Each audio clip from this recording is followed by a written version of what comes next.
something is wrong, and it's time to stand up. You are listening to The John Age Show. Trust no one. Trust no one. Trust no one. You found it. You're here. You're headlong down the runaway train that is the AnomicAge, and I am your host, John Age. Happy to be back with you once again in the not-so-wee hours of the PM. AnomicAge.com is where you can find all things me. Please like all the likes, subscribe to all the subscriptions. If you're looking at the homepage there now, you'll see that our guest is none other than Mr. Michael Williams. He'll be getting to all things Beatlemania, Tavistock Institute, and Culture Creation. But before we get into that, please check out AnomicAge.com, like all the likes, subscribe to all the subscriptions, share those links, friends, family, loved ones, and enemies. iPhone app, Android app, free newsletter, subscribe by email, link. So much there right there on the homepage of AnomicAge.com. If you can't handle the full 1-hour edition with guests, I recommend the information breakdown segments. They're only about 30 minutes, and they cover a variety of topics. So, without further ado, Mike Williams is a critical thinker and host of the popular internet site Sage of Quay. That's going to be sageofquay.com, Quay.com, Sage of Quay. He is also the founder of his long-running alternative news blog, Sage of Quay. Mike's content is dedicated to awakening the masses to help bring humanity back into our national existence of living in truth and serving creation. Thank you so much, Mike, for being with us today, sir. It's a pleasure. I'm happy to have you on. Yeah, thank you, John. Thank you for asking me to come on your show. Oh, it's definitely wonderful to have you on. And, you know, I was talking with a guest a few weeks back who sort of mentioned your name, and I'd already found you by searching his name. So Jay Widener, he was on a long time ago, and I found your content with him. And beautiful how these things work out sometimes. Yeah, there's that synchronicity thing, right? Indeed, the synchronicity, absolutely.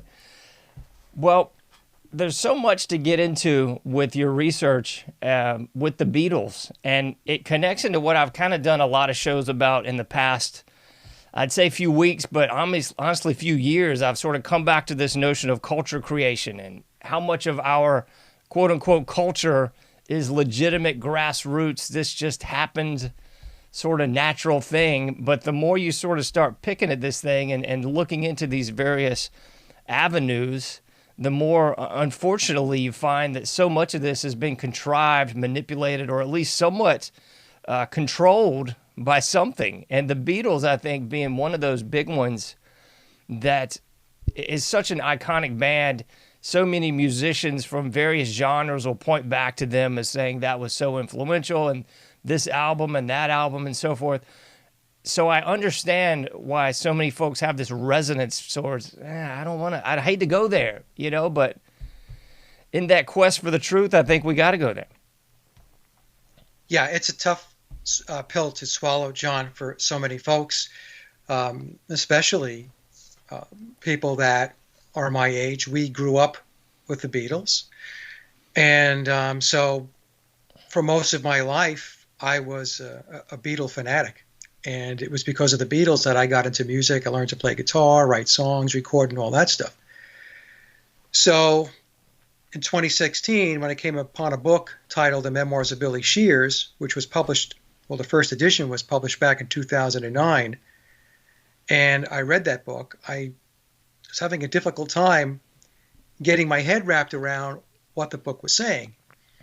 And you know, it had a number of threads going through the book. The first one primarily being that biological Paul McCartney, the guy that we knew between 1962 and 1966, was replaced in late 1966. The book states that he actually passed away on September 11th of 66.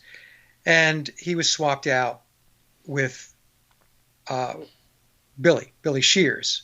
And I refer to him as Billy Shears because that's the name he gives us. He introduces us to himself on the Sgt. Pepper album. Even though Ringo sings the song is actually introducing the new band member to the world. So we had that piece of it where we had Paul McCartney, biological Paul, being swapped out, but then we have this whole other thread, John, which is what you touched on in the intro, which is that the Beatles were a monstrous social engineering initiative, and they were created in a construct of Tavistock. And so that was the piece that really looms larger and larger as you get into the conspiracy. In fact, I stopped calling it the Paul is Dead conspiracy. Going back a number of years ago, I went to the McCartney conspiracy, and then it's the Beatles conspiracy, because the whole swapping out of biological Paul McCartney at the end of the day is just a subset. Yeah, just a it's piece a of the puzzle. sidebar piece of the puzzle. Exactly. And so there's a much larger play at hand that is very important for people to understand, because it's as you mentioned, they are, when I say they, we're talking about the controllers, we're talking about Tavistock, the Committee of 300, the Rockefeller Foundation, all of them, Bilderberg, Trilateral, Davos. They are knee-deep in transforming our culture and our society. And the stake I put in the ground, John, is 1960, because it's a nice round number. And what I tell folks is, for the last 6 decades, there has been a very methodical and incremental march toward a new world or a one world agenda. And I would argue, and I'm sure you would too, that it's no longer a slow march today. No. Now, I mean, they have picked up the pace. They've put the pedal to the metal, and they're looking to make change very, very quickly. But for the first 60 years, up to around 2020, then March 2020, we have the event. That's where the pace really, really picked up. So, yeah, it's all about the transformation of culture. And as you mentioned, very little of the culture that we exist in and we interact in on a daily basis is organic, because they have created so much of what's all around us and what it is that we're plugged into, that it's their system that we're operating in, and their system is loaded up with deception. I mean, it's funny that you put that demarcation at 1960, because that's pretty much where I put it as well, and I'm sure other people also. But so much happened between that point and where we are today. I mean, I've done shows on this stuff where you look at the no-fault divorce laws, introduction of the pill, drugs, legitimization of drug culture, Watergate, what am I leaving out? Abortion. Yeah. Another undeclared war with Vietnam rolls us into the Middle East. And I mean, we could just keep checking these boxes off.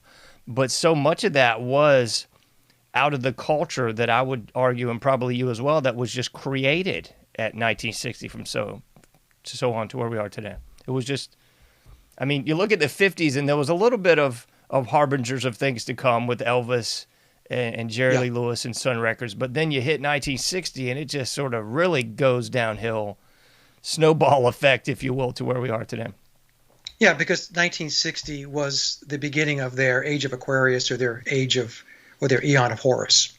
And so that's when they buckled down, and they decided that it was going to be a straight march toward their goal line, which is to achieve their age of Aquarius, or their version of it, I should say, which is the eon of Horus. It's Aleister Crowley's eon of Horus.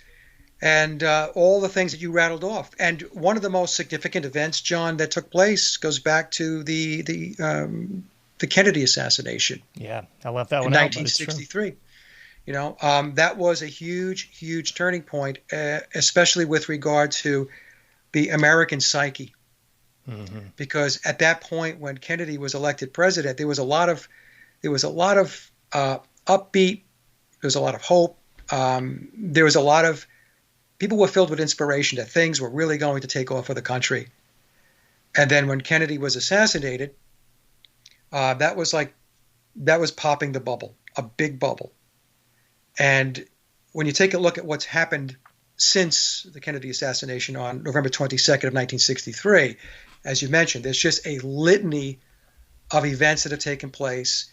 And these are all things that they control. We talk about, political events, military, medical, the education system. I mean, we could just go on and on and on. These are all part of the internationalist apparatus that controls the world. We used to call it the shadow government, the deep state. I mean, today they're front and center. They make no, they're not hiding anymore. We can see the World Economic Forum is out there front and center talking about all the things that they want to do. And so, yep. Yeah, I mean, I don't want to get off on too much of a jag, but absolutely the trauma-based mind control.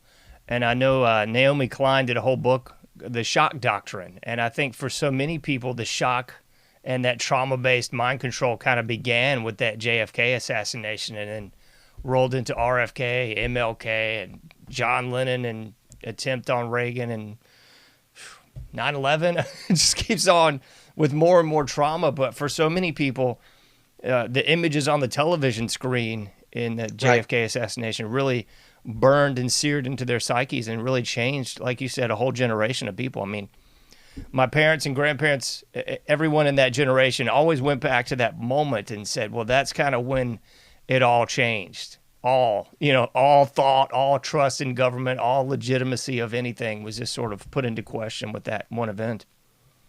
Yeah, in fact, I remember I was only 4 years old in 1963, and I remember very clearly watching the television set. It's seared in my memory, some of the events that took place when it was televised.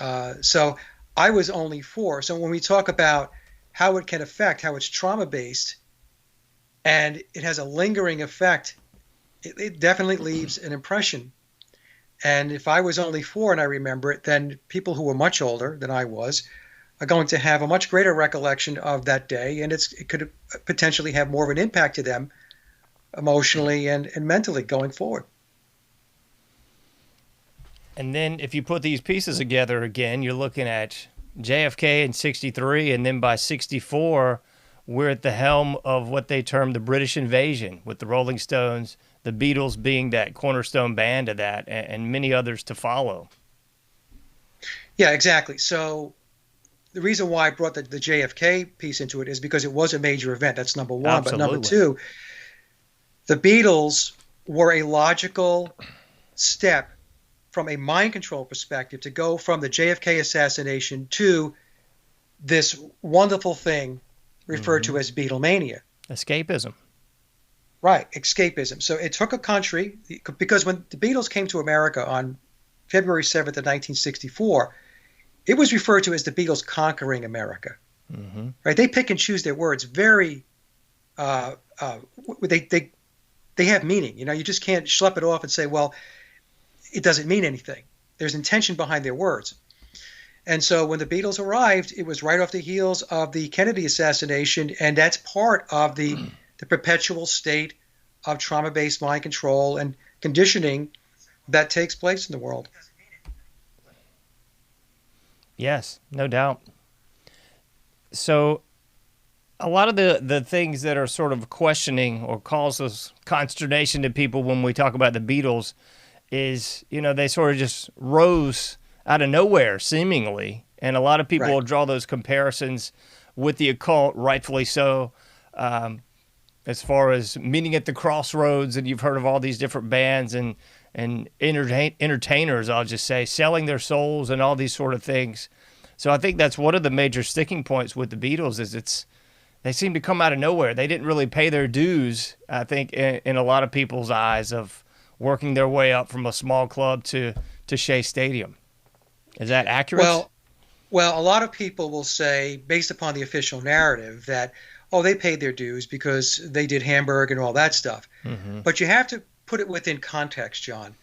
They arrived to do their first gigs in Hamburg in August of 1960. They then landed in America, as I mentioned before, to conquer America on February 7th, 1964. That's only 3.5 years. Mm-hmm. So they went from obscurity in August of 1960 to a trajectory that was just amazing, to landing in America in February of 64. And if you go back and take a listen to, and this is what I do, I use mainstream information, interviews, and sources to show people that they're telling you, it's hidden in plain sight, but they are telling you how this really worked. So the Beatles, when they first started in August of 1960, per George Martin's own words, and George Martin was their producer and many times referred to as the fifth Beatle, that he thought their music was rubbish and he didn't see any songwriting abilities.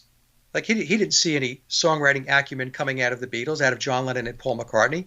Mm-hmm. And of course, at the time in 1962, when he met them and then ended up signing them, George Martin was a big-time producer, and he would know if he ran across a group or an artist that had ability, songwriting ability, and he didn't see it. So they went from being these young guys in Hamburg with no songwriting abilities, and also with marginal at best musical abilities as far as how good or how well versed they were on their instruments, again, to winding up with the start of Beatlemania in America, at least in February of 64. So you have to ask yourself, how did that trajectory happen? Was this organic? Did four guys that were bouncing around in Germany, who at the time were living in squalor and playing 7 or 8 hours a night? I mean, there's an interview by Pete Best where Pete says that they would be at the venue at 6 p.m. They would play for 7 or 8 hours. They would then go to sleep, and they would wake up at 3 p.m. in the afternoon and have to be back at the venue by 6 p.m. So that left a window of 3 hours between when they woke up and when they had to be back at the club in Hamburg. Mm-hmm. So the first question you've got to ask yourself is, who was writing music at that time? Nobody was writing music at that time. And in fact, the Beatles were just a group of four guys, young guys, that were doing what four young guys would normally do, who were in a band away from home in Germany, in Hamburg, which, the area that they were in was really, it was like the red light district. There was a lot of prostitution. There were bars all over the place. So, they were in an environment where what wound up happening was the Beatles kind of embraced that environment as four young guys in a band. Yeah. A lot of people don't want to go there, or they don't know about that piece of the history, because when you talk about it that way, then it doesn't put them in this propped up, illuminated light in which most people see the Beatles, as these creative, prolific, genius songwriters, especially when we're talking about John Lennon and Paul McCartney. So there was a lot of stuff that went on, John, between August of 1960 to the time they made their way over to America in February of 1964. They did a Decca demo in January of 1962, and Decca declined to sign them. They weren't impressed. And then when George Martin first met them, tapes were given to him by Brian Epstein, and George Martin said, not interested, not going to sign them. And then in the Memoirs of Billy Shears, the book I mentioned earlier, it tells us that George Martin was overruled. In other words, he received a call from a superior, whether it be at EMI itself or within the corporate structure of Freemasonry, and said, look, you're going to take him on. And from that point on, George Martin, I refer to him as the managing director of the Beatles' psychological operation, this social engineering initiative, was responsible for making the Beatles what they became. Yeah. And that includes employing outside songwriters that were on the Tavistock/EMI payroll to write the songs. And also they hired session musicians to record the songs. So from 1962 through 1966, the Beatles, I will say, wrote very little, if anything. I lean toward nothing in that period, because all the songs were written by outside songwriters or ghostwriters, and the songs were recorded by session players. I have an interview. I'm working on a presentation as we speak, and there was an interview that John Lennon and Paul McCartney did back in August of 1966, and it was the same day that they released their seventh album, Revolver.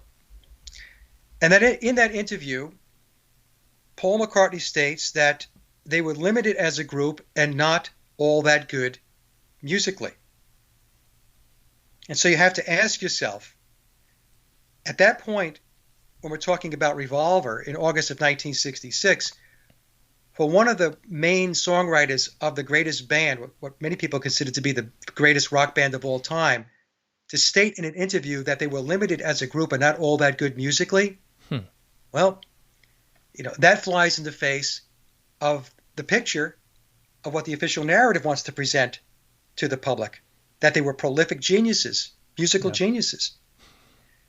So, it's one of those situations where you have to ask yourself, it was a truth bomb, yes.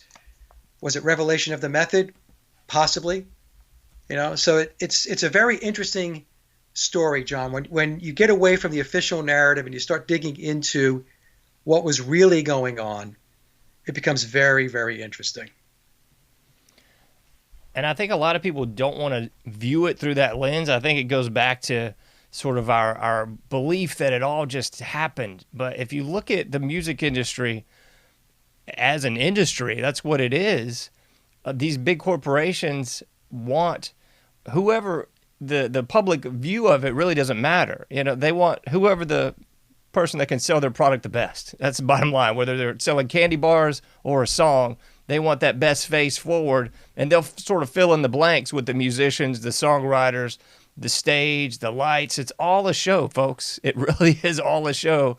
And it's really the bottom line is money, but in this instance, I think it's sort of multifold. It's that Russian doll sort of one thing and the other, because it's not just money. It's about the control. It's about culture creation, the evolution of the counterculture that came out of the 1960s. It's so much rolled into this one thing. It's not just a grassroots thing. I mean, just to keep hitting that point home. Yeah, well, the social scientists, they play on human emotions, right? Mm-hmm. And who doesn't like the official narrative's version of the Beatles story? Yeah. Organic, four lads from Liverpool. They connect with a record store owner. They get signed by a major label under the tutelage of George Martin, and they become this brilliant band, and they achieve unparalleled fame and fortune. It's a great story. I call it the Cinderella story. It's a great story. Who doesn't want to like that story? But this is what the social scientists at within Tavistock, within the controlling apparatus, this is what they do. They play on what they know people want to hear, how they want to feel. Mm-hmm. And then they present a narrative that matches up with what they know people will buy, what they will just absorb and take in.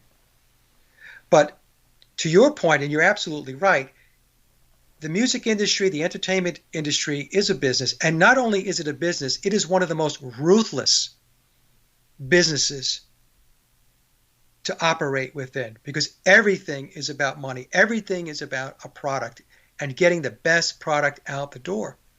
So it's naive for people to believe that these record companies are going to spend their time jerking around with a bunch of musicians and artists and bands that are not going to bang out as efficiently and as effectively as possible the product that the record company or the label needs to get out the door. It's just not going to happen. So what are they going to do? They're going to do what every company does. They're going to tap the best resources and skills to bring forth the best product. So they're going to tap their best songwriters, ghostwriters that they have on tap. They're going to bring in the best studio players that they can get their hands on to get these songs recorded and to get them as near to perfection as they possibly can. And I tell people, I try to explain to them, the Beatles were not an exception to the rule. They were not. This is how the music industry works. And what I recommend to folks is there are 3 documentaries that anybody who's interested in this particular conspiracy and the music industry in general and how it works is watch The Wrecking Crew. The Wrecking Crew were a collective of musicians that recorded on an enormous number of pop music recordings, albums and singles from the 1960s and 1970s, LA-based, although they were also in New York and extended out to other areas of the country, but mostly LA-based. Watch the Wrecking Crew documentary if you really want to understand how the music industry worked in the 1960s and 1970s, and you'll understand. Also, there's another documentary that came out in 2013 titled Muscle Shoals. And Muscle Shoals was doing the same thing that the Wrecking Crew was doing, but they were doing it in Alabama. And then if you really want to understand how the music industry works from 1980 going forward to current day, the documentary Hired Gun, I recommend. So those 3 documentaries, The Wrecking Crew, Muscle Shoals, and Hired Gun. And so it's another situation, John, where the documentaries themselves are revealing the truth about how it all works. And what always blows my mind is I have people that will take my suggestion and watch the documentaries and then say, yeah, but it doesn't apply to the Beatles or it doesn't apply to the Rolling Stones. They've got sacred cows no matter what. Yeah. So, and of course we have Bernard Purdie. Bernard is one of the greatest studio and session drummers of all time. He came out in the late 1970s and said that he drummed on 21 Beatles songs. He was hired by Brian Epstein to fix the tracks. And Bernard has not come off that story in over 45 years. In fact, he released a book. I think his book was released in 2014. It was titled Let the Drums Speak, and he dedicated an entire chapter to the Ringo Starr controversy or the Ringo Starr conspiracy, and it had to do with Bernard coming out and saying that he drummed on 21 Beatle tracks. I had a source of mine who was related to, I say was because Ronnie Verrill passed away a number of years ago, to Ronnie Verrill, who was another great session drummer in the UK. And this person came forth and they wrote me. They had been writing me for a while. And after I released my big presentation in April of 2020, Did the Beatles Write All Their Own Music? This person wrote me and said, Mike, now that the cat is out of the bag, my relative, Ronnie, also drummed on Beatles songs. So now we have Bernard Purdie and we have Ronnie Verrill drumming on Beatles songs. The official narrative tells us Andy White drummed on Beatles songs because George Martin, the producer, hired Andy to play on P.S. I Love You and Love Me Do on the 1962 recordings. And I've argued that I don't believe George Martin hired Andy White to drum on just 2 songs. I think Andy White was a go-to drummer that George Martin used whenever he was doing studio recordings. And Bernard Purdie ultimately came out in the early 2000s in an interview and said there were 4 drummers on the Beatles' music, and I believe Bernard was referring to the early period, 1962 to 1966. And said there were 4 drummers on the songs, and Ringo was not one of them. Wow. So there you go. So I'm just giving some folks some of the background, to what it is that I've gotten into and the stuff that I presented. But, like I said, it's a wild story. It really is. One aspect I wanted to touch on, and I think it makes perfect sense to me anyway, is this sort of metamorphosis process that you see. I would say starting with the Beatles, but you see that through so much of music, whether or not you're talking the Beatles, Miley Cyrus, Michael Jackson, just about anybody big name in the music industry seems to go through this metamorphosis, especially the Disney people. But I mean, I'll put that aside for a moment, where they came out on Ed Sullivan. I remember they just came off this Hamburg red light district. So they were not the clean-cut boys. If you believe the narrative, they were not the clean-cut boys that they were put up on Ed Sullivan with their proper suits and hair and everything was just perfect.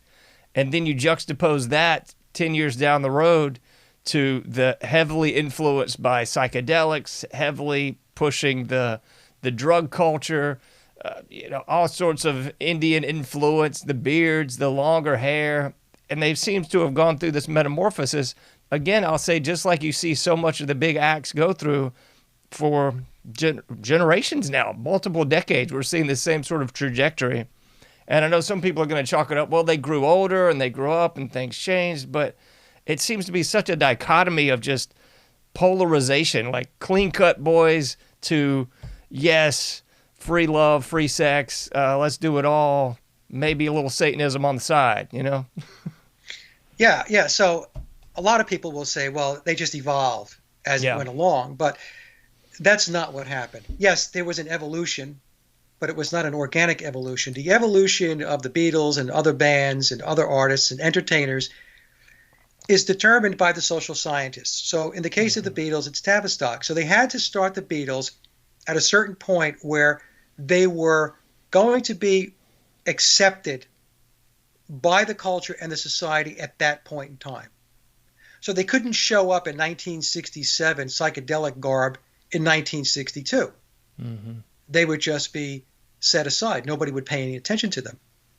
So the way the social engineering works is they start at a point where there's a broad or as broad of an acceptance as they can possibly muster up at that point in time. And then people get acclimated. And then you get bombarded and deluged with the music. And now what's happening is that evolution that we're talking about starts to get more and more traction. And so what happens is a little more change is introduced. And then people accept that. And then a little more. And then that's accepted. So it's that incremental, methodical approach to change. They're not just going to hit people over the head with a hammer and say, well, this is what we're going to do now. No, they know that people require a period of acclimation. The masses do. And that's how it's done. And they do it, like you said, John, pick an artist. Pick any artist that is front and center, that is popular in pop culture, and you will see that metamorphosis. You will see that change take place where they started at point A, and then if you go 2, 3, 4, 5 years down the line, or maybe 10 years down the line, if they have a longer shelf life, you see a very different artist than what you were looking at 5 to 10 years prior. Mm-hmm. And oftentimes they do what I just call, they burn their operatives. They put them in such a horrible situation or cast them in such a bad light. It sort of destroys their career or their trajectory. And either they fade into obscurity, or in 10 years they show up on a golden oldies tour of they've resurrected them once again, and here they prop them up and they're back again. It seems to be that same sort of thing. Well, I think what they do, and I'm pretty sure I'm correct, is they identify the usefulness or the shelf life of a particular artist, entertainer, or celebrity. And there are going to be those that are going to be long-term. Mm-hmm. The Beatles, the Rolling Stones, the Who, and so on. But then you're going to have the other categories of players, artists, and entertainers and celebrities that are not going to have that elongated shelf life. So they're going to serve a particular purpose at a particular time. And then once their usefulness has expired, they're tossed aside. Mm-hmm. That's why, a lot of them are just abused. They're abused through mind control. They're abused with alcohol and drugs. And this is why when we take a look at the music industry, just take a step back and think about all the stories of all of the bands and the artists that have suffered, where their lives were ended prematurely, or they had to dig themselves out of a drug-induced or alcohol-induced hole by going to rehab and all of this stuff. That industry is ripe with that dark stuff. And sort of I would say perhaps the collateral damage of this is that it infuses that and normalizes it within the culture. So yes. Other upcoming musicians are going to say, well, hey, Jimi Hendrix died and Jim Morrison died. They all died these tragic young deaths. I got to go down the same road in order to produce that same vibrant music, which I don't know if all that's true, considering you got the Wrecking Crew, you got just probably other organizations we don't even know about. I've heard sort of similar accounts of Motown Records with Barry Gorey sort of having these same sound crews, basically just pushing these artists out there, creating that beautiful Temptations bass line and all these lyrics that we like so much. Absolutely. So the artists are just the veneer.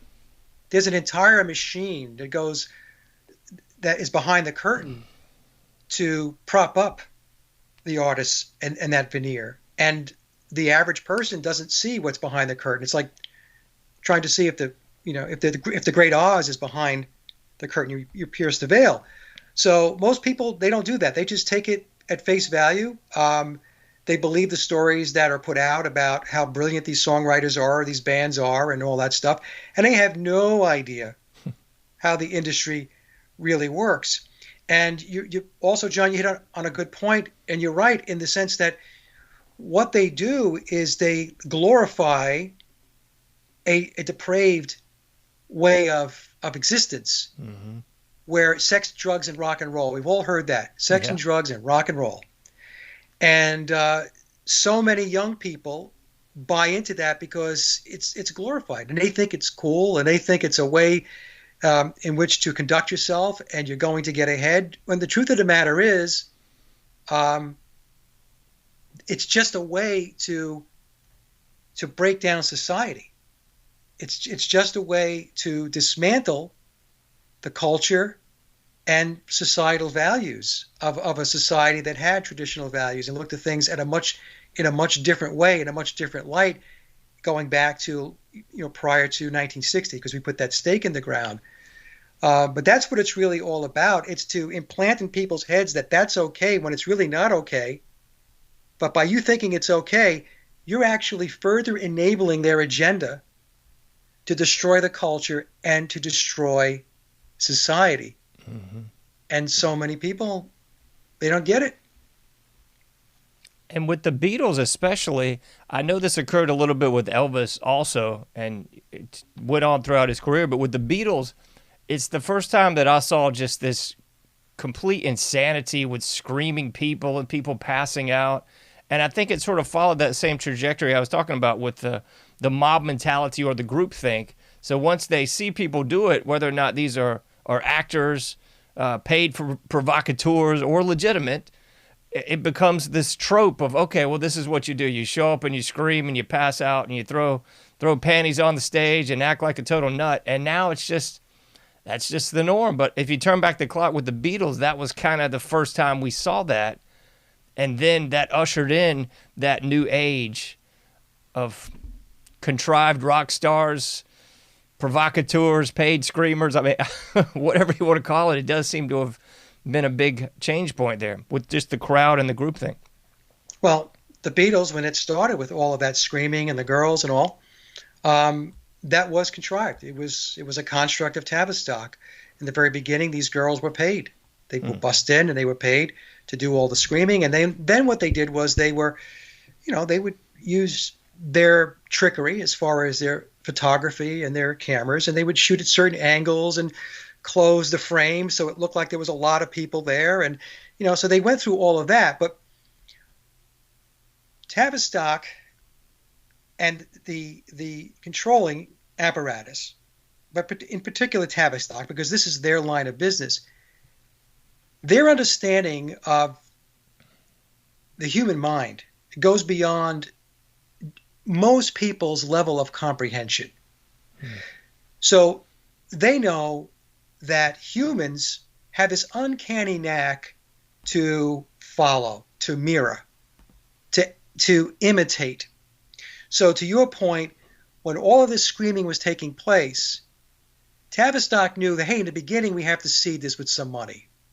But in short order, we're not going to have to spend any money, because once we get the thing going, people are just going to behave that way because that's how the person next to them is behaving, or that is the way to behave when you're at a Beatles show or you're at some concert.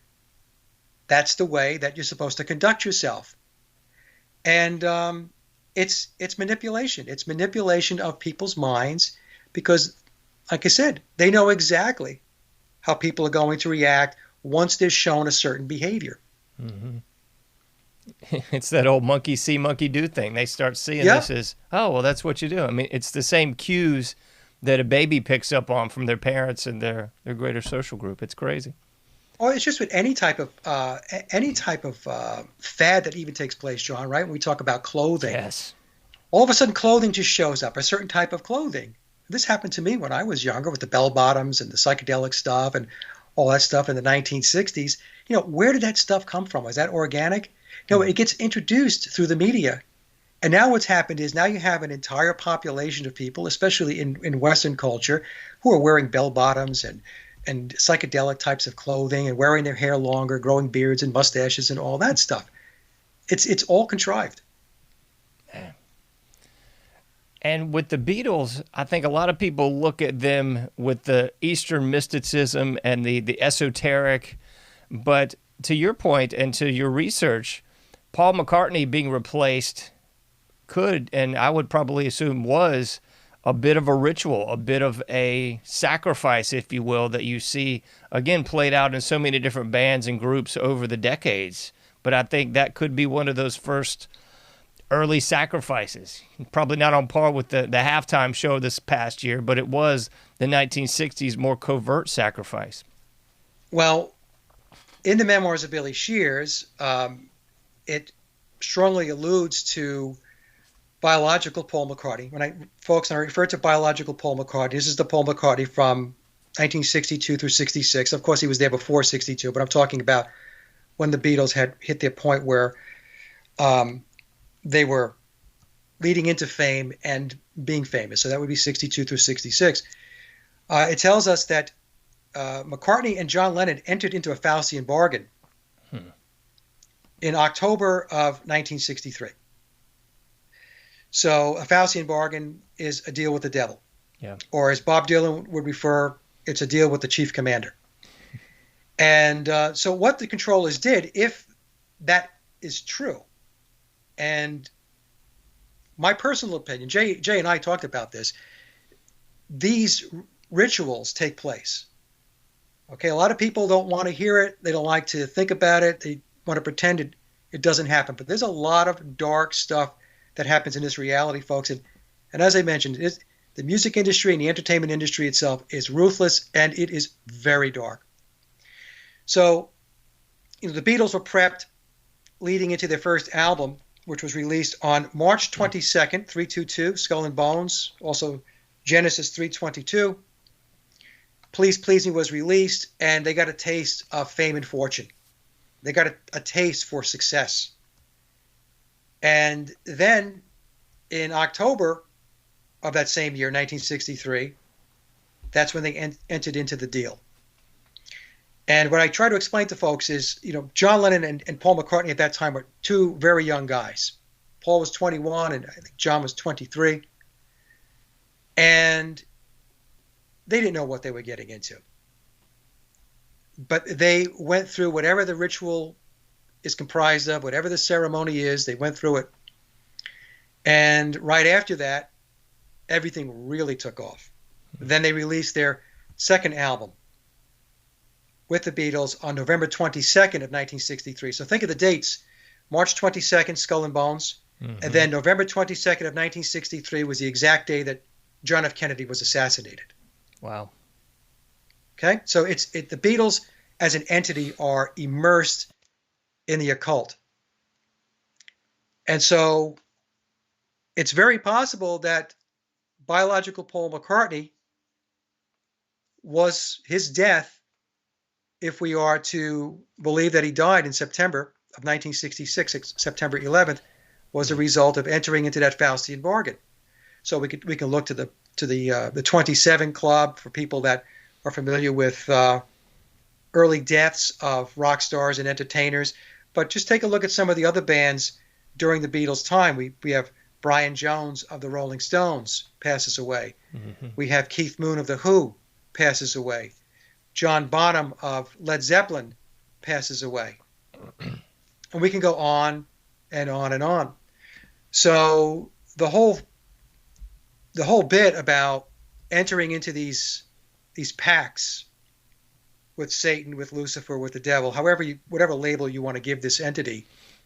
I believe these things are real, going to the crossroads. Mm-hmm. That's what it's referred to. So if we go back into the early part of the 1900s, we could look at Robert Johnson, who was a famous blues guitarist. And that's really when we talk about going to the crossroads, Robert Johnson is typically used as a starting point, even though I'm sure it wasn't. But from a music perspective, from a blues perspective, it goes back to the Robert Johnson story. But yet, so I believe the rituals, John, are real. And is it likely that John and Paul entered into some kind of pact? I would say that is also likely, because that's what takes place in the music industry and entertainment. You know, if you want to achieve real fame and fortune, I mean, you know, big time stuff, mm-hmm. You're going to have to kiss the ring. And Bob Dylan, in his interview going back to, I think it was the early 2000s, with Ed Bradley from 60 Minutes, talks about the deal he made with the chief commander. Yep. Who do we think he was talking about? You know, so this stuff goes on, and it's dark. But, you know, I look at it this way, John. Some people don't want to hear it because it scares them. But knowledge is power. And the only way we're going to be able to dig ourselves out of this ditch that we're in worldwide is we have to have that knowledge base. We have to understand how the entities, the people, the organizations that are attempting to suppress humanity and keep us from being enlightened, you have to understand how they operate. What's their game plan? You know, so anyway, I know I went off a little bit on a that's perfect tangent there, but yeah. And the Aleister Crowley information, I always found disturbing, because if you look at the history of Aleister Crowley and all the dark stuff he did, and then you sort of look at how did he play so prominently in the Beatles, in Led Zeppelin, and so many of these bands from that era. Because even now, he's an obscure figure that most people don't care about, haven't heard of. And I would say, especially if you look at the 1960s, I mean, there wasn't internet access. You couldn't just Google Aleister Crowley and figure this stuff out. I mean, he was a mystic from decades prior. How in the world did he play so prominently in so many of these bands if there wasn't, in fact, that occult influence, that occult connection? And then you got to look at the individuals in the bands. I mean, these folks were just, if you believe the narrative, just working class blokes from jolly old England. So how did they just happen to have all this bizarre esoteric knowledge, you know? Right. So the thing with Crowley is he was very well known, and I shouldn't say is very well known within the inner circle of the elite power structure, or what I refer to as the pyramid of power. Mm-hmm. In fact, his religion of Thelema, do as thou wilt, is the spiritual belief system and the philosophy, the religion of a majority of those that reside within the pyramid of power. Yeah. And Crowley was very, very well connected into the elite power structure. And he was working for British intelligence going back to World War I, and he was an accomplished occultist. And it was in his religion of Thelema, he talks about the eon of Isis, the eon of Osiris. The eon of Osiris would equate to the Piscean age, and the eon of Horus. And Crowley taught that the eon of Osiris, which was, we can, like I said, loosely equate with the Piscean age, was an age where humans were oppressed and unenlightened, and they were shackled. So unless something changed, that's how humanity was going to exist. They were going to exist in a in an oppressed, shackled way. Yeah. And his Eon of Horus was an eon of enlightenment. And because Horus being the savior figure, like Krishna, Vishnu, Jesus, and so on, would bring humanity into a new age. The problem with this that I have talked about is that I have folks that will email me and say, well, that's not a bad thing, Mike. He's talking about unshackling humanity, And I was like, well, here's the thing, though. He's not talking to you. Yeah. His religion of Thelema. See, some people will say that Luciferianism doesn't have any holy texts. It doesn't have a doctrine, if you will. There's nothing written down. And my argument is I don't think that that's true. I believe Crowley's religion of Thelema is the doctrine of current-day Luciferianism. As Crowley is known as the modern-day father of modern Satanism and Luciferianism. In Crowley's book 77, he has a whole litany of things that says that man, per his will, can do all of these things unencumbered, without anybody interfering. And then at the very end he says, and if anybody, and I'm paraphrasing here, folks, if anybody should interfere, you can kill them. You can take them out if they get in your way. If they get in the way of you achieving your will, you can get rid of them. And then right below that he says, all the rest, all the others, will be our slaves. That's from his book 77. So, when I was researching him and I read book 77, I thought to myself, well, you know what? He's not talking to me. He's not talking to you. He's not talking to the audience. He's talking to the initiates and the adepts and the followers who are in the congregation of Thelema / Luciferianism. That's who he's speaking to. Yeah. And more specifically, he's talking to those who are in the elite power system, the power structure. So for those who are Thelemites out there that are just, the average Joe, Joe Smith out there, he's not even talking to you.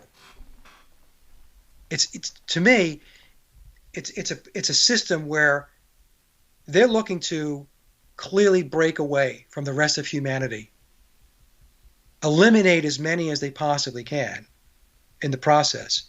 And for those who are able to cross the bridge and wind up on the other side with them, you're going to be in a role where you're a slave.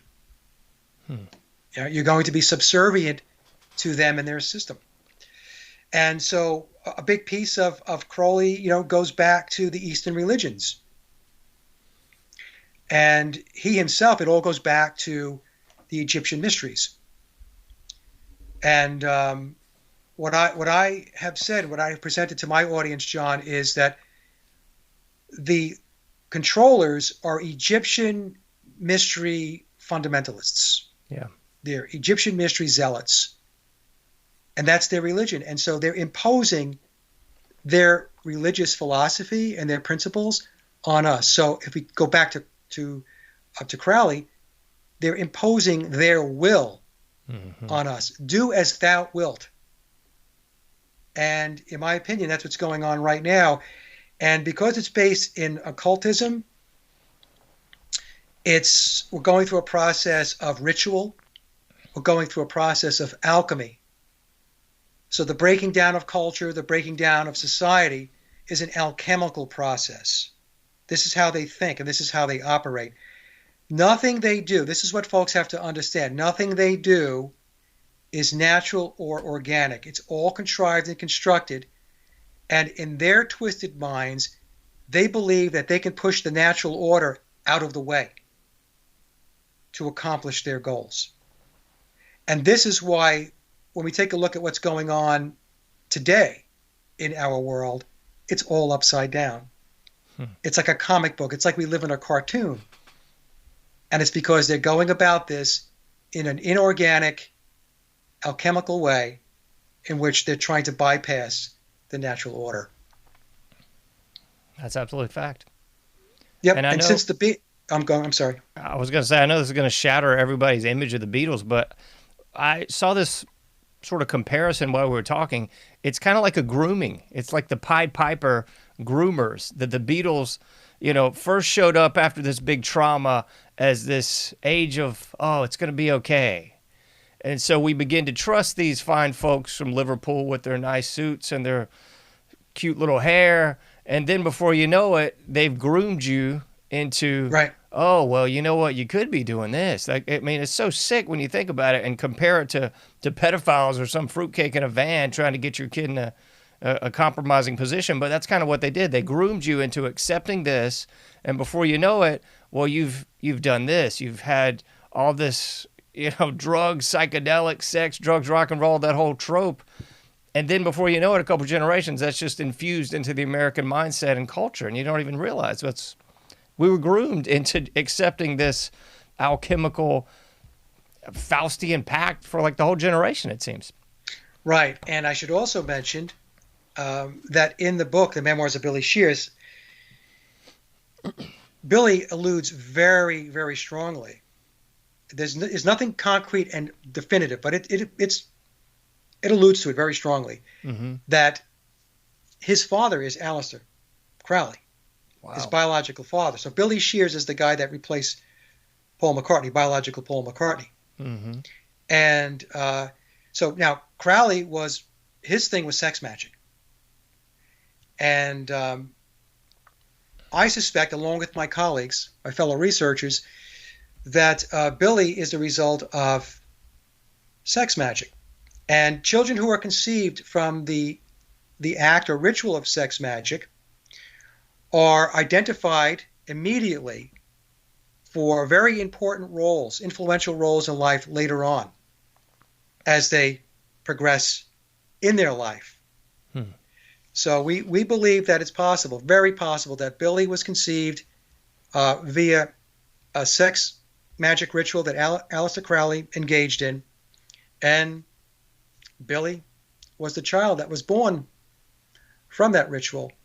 And I know it sounds crazy, folks. I'm telling you, I get into this research, and there are times when I have to take a step back and I think to myself, this is really unbelievable. But once you really understand what really goes on behind the curtain, in fact, I would suggest people read Daniel Esterlin's book on Tavistock. Yeah. That'll make your eyes cross about what Tavistock is actually involved in. People just think mind control is about hypnosis. That is not what it's just all about. And the reach of Tavistock, how it has subverted just about everything in our society, especially when we're talking about politics, we're talking about the military, we're talking about the corporatocracy. They've got their hands into everything. And, it's a very powerful organization. So I recommend folks read that book. It's going to be, for a lot of people, a shocker when they read it. But like I said, it's better to know the truth than to walk around naive and ignorant. Man, that is so true. Well, I hate to say it, but we're almost out of time, and we got to talk more about this, because I'll try to run this by with you off the air, but there's so many connections today that just sort of sprang to mind. I've always wanted to talk to somebody about the punk industry. You mentioned the Aleister Crowley book 77, going right into 1977 with the rise of the Sex Pistols. And I spoke with John Waters, who was a journalist in Ireland and covered a lot of the early music scene there in the late 70s, 80s. And we sort of got off on a jag on exactly what we're talking about today, but I've never had that full conversation on the punk industry. I want to talk about that maybe off the air a little bit, but I have a feeling that this connects. Yeah, it connects. I'm not an expert on the punk genre, but I will say this. We talk about the number 77. Think in terms, folks, of Flight 77 during 9/11 and the London 7/7 bombings. Man. Okay? So part of their occultism, a very big piece of it, is numbers. And I tell my audience they paint by the numbers. Everything is encoded. Signs and symbols rule the world. And that's another thing that a lot of people have a hard time getting their arms wrapped around. They just think numbers are just numbers. It's just something you do when you're at the cash register at the supermarket, you know? No, it's a language within itself. It's a hidden language. It's an occulted language. And that's how they communicate out to each other. That's one of the ways, I should say, that they communicate out to each other. So, but Aleister Crowley, John, I know we have to wrap up here, is very important to everything that's going on right now, as difficult and as hard as it might be for some people to believe that. You have to really understand who the guy was and what his principles and his tenets and his religion of Thelema are all about, and understand his eons, and then you'll see how it all ties together and how it's all interconnected. And it is dark, folks. The darker it gets, the further down you go. Yeah. Well, thank you so much, Mike. Where can people find and support you? I know we got your website up on the screen there, but how else can they support and follow you? Okay, well, if I didn't scare you, I think we're into it. You can go to my hub website. It's Sage of Quay, SAGEOFQUAY, sageofquay.com. And it's one-stop shop. All of my links are there. The links to, all of my Beatle research, my main YouTube channel where I did a lot of work that had nothing to do with the Beatles, and also my music because, as I mentioned to John before I started, I'm also a musician. So everything is there. All right. Well, thank you so much. If you'll stick around for about 30 seconds, I'll talk to you off the air here in a minute. Very good. Thanks, John. Right. Thank you, sir.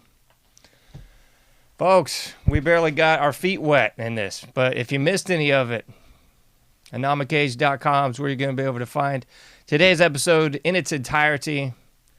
The MP3, if you just want to listen to it in the car, going to the gym, taking a walk, what have you, and definitely the video version if you'd like to curl up on the couch, nice cup of tea, and really get into some of this stuff because it's mind-blowing for sure. As I always say, you can't do everything, but you can do something. So please try to get out there and do your part. Until next time, I'll be seeing you sooner than later in the Anomic Age.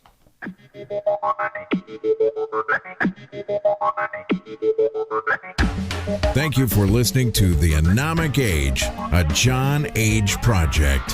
For past shows, further info, and to comment, go to AnomicAge.com.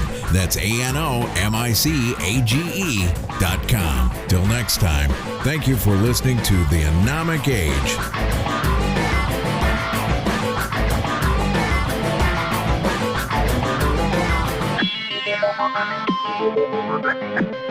Thank you.